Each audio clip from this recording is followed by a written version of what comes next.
Jesus, Mary and Joseph. The Home Secretary, we're told, has ignored calls for talks over immigration policy from the Archbishop of Canterbury, Justin Welby, who previously declared the government's Rwanda policy to be against the judgment of God. Well, I'm glad to know the two of them are still in touch. However, Mrs. Braverman has, we're told, so far refused a meeting. I've got to say, I really don't blame her. If I was invited to tea round at old Welby's, I'd have to tell him I'm washing my hair, which, as you know, doesn't happen very often. I know Welby sits in the House of Lords and he's allowed a political view, but these days he sounds like an actual politician, and probably a Labour one.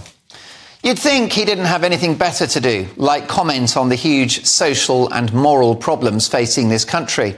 The collapse of the family, broken homes, children born out of wedlock, and an explosion in crime and antisocial behaviour.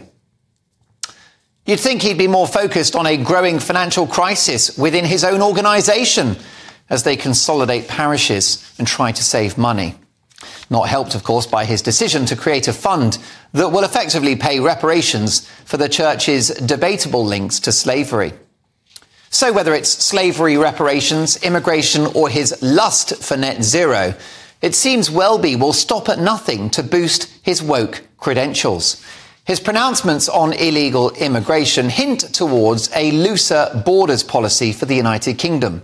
No wonder Braverman doesn't want to engage with him. In my view, he's yet another privileged celebrity, insulated from the real-world consequences of his virtuous pronouncements. I doubt that Welby struggles to get a GP appointment. His accommodation is lavish, and with these comments, he appears completely unaware of how small communities around the country have been impacted by thousands of people accommodated in local hotels at a cost of £7 million a day. The illegal migrant crossings are tragic. They are an economic, national security and humanitarian disaster. They are based on a cruel and criminal business model. People have perished on those crossings, and earlier this year, the Mail reported that 19 suspected terrorists, including 5 linked to ISIS, were living in taxpayer-funded migrant hotels. Are terrorists morally unacceptable, Mr. Welby?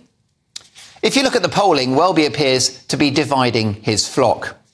You wouldn't know this if you only read The Guardian, but a majority of the public want an end to these unedifying, chaotic, dangerous, illegal crossings, and the public want more sustainable levels of legal net migration. Welby thinks that he's above the will of the people. What do you plebs know? He with a capital H is guided by a higher force.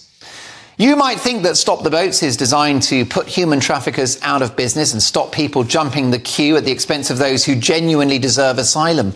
But Welby would like to correct you on that. You are ungodly. You're a sinner. You can go to hell. Woke Welby is out of touch, out of step and out of order. Suella, don't bother with that invitation. Tell him you're washing your hair. By pushing back on measures to tackle this problem and therefore unwittingly siding with people traffickers, it's actually Welby's view which is morally unacceptable. May God forgive him.